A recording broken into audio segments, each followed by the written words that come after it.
ইংরেজিতে কথা বলতে গেলে সবচেয়ে বড় যে সমস্যার সম্মুখীন হই সেটা হচ্ছে সাবজেক্টের সাথে যে হেল্পিং ভার্বের রিলেশন আছে, এই রিলেশনটা আমরা কিভাবে ঠিক করব। কোনো একটা বাক্যে আই এর সাথে এম হবে নাকি হ্যাভ হবে, আর হবে নাকি ইজ হবে, ইউ এর সাথে হ্যাভ হবে না আর হবে না হ্যাজ হবে, কোনটা হবে, এই ঝামেলাটা আমাদের প্রায় হয়ে থাকে। আশা করি এই ভিডিওটা দেখার পরে এই ঝামেলাটা আর আপনাদের থাকবে না, অনর্গল বাক্য তৈরি করে বলতে পারবেন।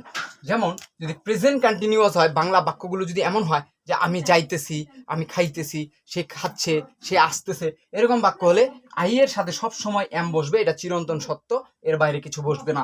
ইউ এর সাথে বসবে। আর যদি সাবজেক্ট সিঙ্গুলার না হয়, প্লুরাল হয়, অর্থাৎ ইউ অনেকজন, তোমরা, দেই, তারা, উই, আমরা, এরকম যদি হয় তাহলে প্রেজেন্ট কন্টিনিউয়াস টেন্সে আর ব্যবহৃত হবে। আর থার্ড পার্সনে যদি সিঙ্গুলার নাম্বার হয়, অর্থাৎ আমি তুমি বাদে যদি বাকি কেউ হয়, সে যদি একলা কাজ করে, যেমন হি, সে, যে কোনো একটা নাম, যেমন হৃদয় একটা নাম, তাহলে তাদের সাথে ইজ বসবে। বাক্যগুলো হবে এমন যে সে খাচ্ছে, হি ইজ ইটিং, সে পড়ছে, হি ইজ রিডিং।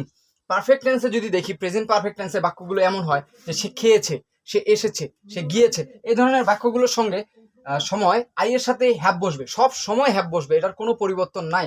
যেমন আই হ্যাভ ইটেন, আমি খেয়েছি, ইউ হ্যাভ ইটেন, তুমি খেয়েছো, দে হ্যাভ ইটেন, তারা খেয়েছে, হি, শি, ইট। আর যে কোনো নাম যদি হয়, অর্থাৎ আবারও যদি থার্ড পার্সন সিঙ্গুলার নাম্বার হয়, তাহলে শুধুমাত্র এখানে হ্যাজ ব্যবহার করব। যেমন হি হ্যাজ ইটেন, সে খেয়েছে, আর হৃদয় হ্যাজ ইটেন, হৃদয় খেয়েছে। এবারে পাস্ট কন্টিনিউয়াস টেন্সে একটু ঝামেলা হয়, সেই ক্ষেত্রে আই এর সাথে শুধুমাত্র ওয়াজ ব্যবহার করব। আর যদি তুমি হও বা সেকেন্ড পার্সন বা প্লুরাল ফর্ম হয়, তাহলে সবার সাথে আমরা ওয়ার ব্যবহার করব। আর যদি থার্ড পার্সন সিঙ্গুলার নাম্বার আবারও হয়, তাহলে তাদের সাথে আমরা ওয়াজ বসাবো। আপনারা একটু নোটিস করলে দেখবেন যে এখানে একটা অ্যাশ আছে, এখানে একটা অ্যাশ আছে, এখানে একটা অ্যাশ আছে, আর এরা সবাই হচ্ছে থার্ড পার্সনের অ্যাশ দিয়ে সিঙ্গুলার নাম্বার। তাই এটুকু সবসময় মনে রাখতে হবে। এই থার্ড পার্সন সিঙ্গুলার নাম্বার প্রত্যেকটা টেন্সে এসে ঝামেলা করে।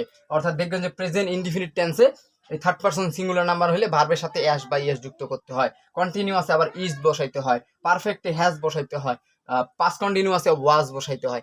আশা করি বিষয়টি ক্লিয়ার হয়ে গেছে।